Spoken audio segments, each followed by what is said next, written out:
Welcome welcome to my channel biology geek. आज हम लोगों ने पढ़ना है गैसियस एक्सचेंज। जैसा कि आपको पता है प्रीवियस क्लास में हम लोगों ने गैसियस एक्सचेंज प्लांट्स के अंदर देखा था बहुत डिटेल से।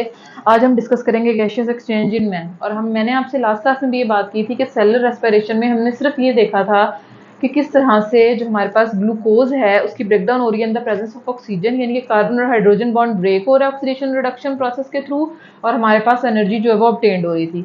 हम ये 9th क्लास में बहुत डिटेल से डिस्कस कर चुके हैं। इस वजह से अब हम जो मैट्रिक में डिस्कस कर रहे हैं वो ऑर्गेनिज्मल रेस्पिरेशन है, जिसमें हमने प्लांट्स में स्टोमेटा, क्यूटिकल और लेंटिसल्स की बात की थी। और आज की क्लास में हम लोग मैन के अंदर गैसियस एक्सचेंज देखेंगे। मैंने प्रीवियस क्लास में भी आपको बताया कि स्टडी स्कीम यही होगी कि हमने प्लांट और एनिमल के अंदर ही देखना है, और एनिमल में हम नॉर्मली ह्यूमन बीइंग की एग्जांपल को कोट करेंगे क्योंकि उससे हमारी अंडरस्टैंडिंग बेटर डेवलप होती है।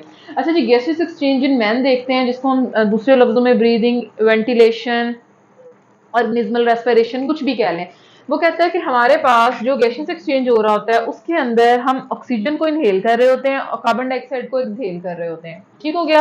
अब इस इनहेलेशन और एक्सहेलेशन में क्या मैकेनिज्म फॉलो होता है, इस जो ये आप कह लें कि जो प्रॉब्लम है, या ये कह लें कि ये जो एक टास्क है ऑक्सीजन का इंटेक करना और कार्बन डाइऑक्साइड का एक्सहेल करना, ये किस तरह से परफॉर्म किया जा रहा होता है। और अगर हम कहें कि वो एयर जो हम इनहेल और एक्सहेल कर रहे हैं अगर वो हेल्दी है, पॉल्यूटेंट फ्री है, तो वो हमारे लिए क्या है, बेनिफिशियल है। लेकिन वो एयर जो हम इनहेल कर रहे हैं वो पॉल्यूटेंट फ्री नहीं है, तो वो हमारे लिए क्या होगी, डेंजरस होगी। जैसे कि अगर उसमें लेड है तो वो कार्सिनोजेनिक होगी, कार्बन मोनोऑक्साइड है तो ये पॉइजनस होता है टू सम लिमिट, इसकी अमाउंट अगर ज्यादा हो जाए। तो वो कहते हैं कि इनहेलेशन और एक्सहेलेशन हमने देखनी है गैसेस एक्सचेंज इन मैन में। तो इसके लिए बेसिकली दो आप कह लें कि हमारे पास पैसेज वेज हैं या दो स्ट्रक्चर्स हैं। हमने नॉर्मल रेस्पिरेटरी सिस्टम जो है ना इसमें डिस्कस करना है, और हमने देखना है कि हमारा जो रेस्पिरेटरी सिस्टम है उसके कितने पार्ट्स हैं।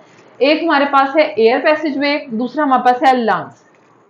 अच्छा जी, अब हम देख लेते हैं एयर पैसेज वे और लंग्स में कौन कौन सी स्ट्रक्चर जो हैं वो क्या कर रही होती हैं, फॉल कर रही होती हैं। एयर पैसेज वे में हमारे पास नोज आ रही है, फेरिंग्स है, लैरिंग्स, ट्रैकिया, ब्रोंकाई, ब्रोंक्यूल्स। फिर फर्दर नोज में nostrils, hair, mucus, cilia, goblet cells, ठीक है, ये हमारे पास आ जाएंगी।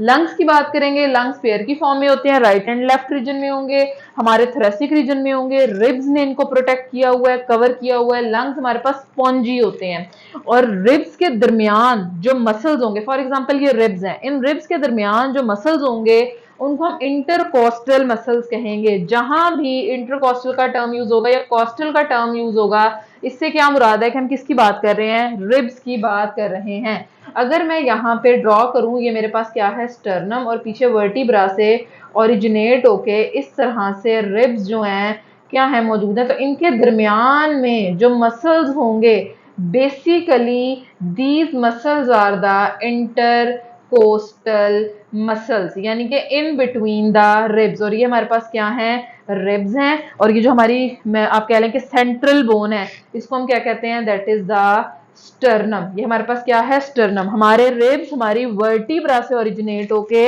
हमारी स्टर्नम के अंदर क्या हो रहे हैं, मर्ज हो रहे होते हैं।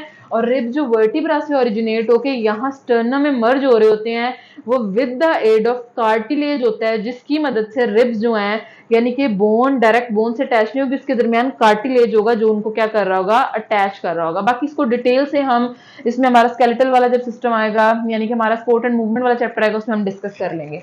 अच्छा जी, अब वो कहता है कि हमारे पास पेयर की फॉर्म में होंगे, स्पॉन्जी होते हैं, ठीक है, इंटरकोस्टल मसल्स और रिब्स ने इनको कवर किया हुआ होता है।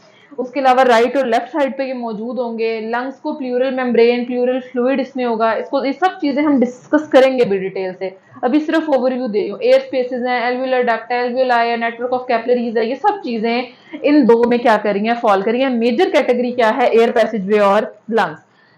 यहाँ मैंने कुछ स्ट्रक्चर ड्रॉ की है और आपको समझाने की कोशिश की है कि हमारा पूरा रेस्पिरेटरी सिस्टम है। इसकी तरफ बाद में आते हैं, पहले आप मुझे देखें कि हमारा रेस्पिरेटरी सिस्टम क्या है।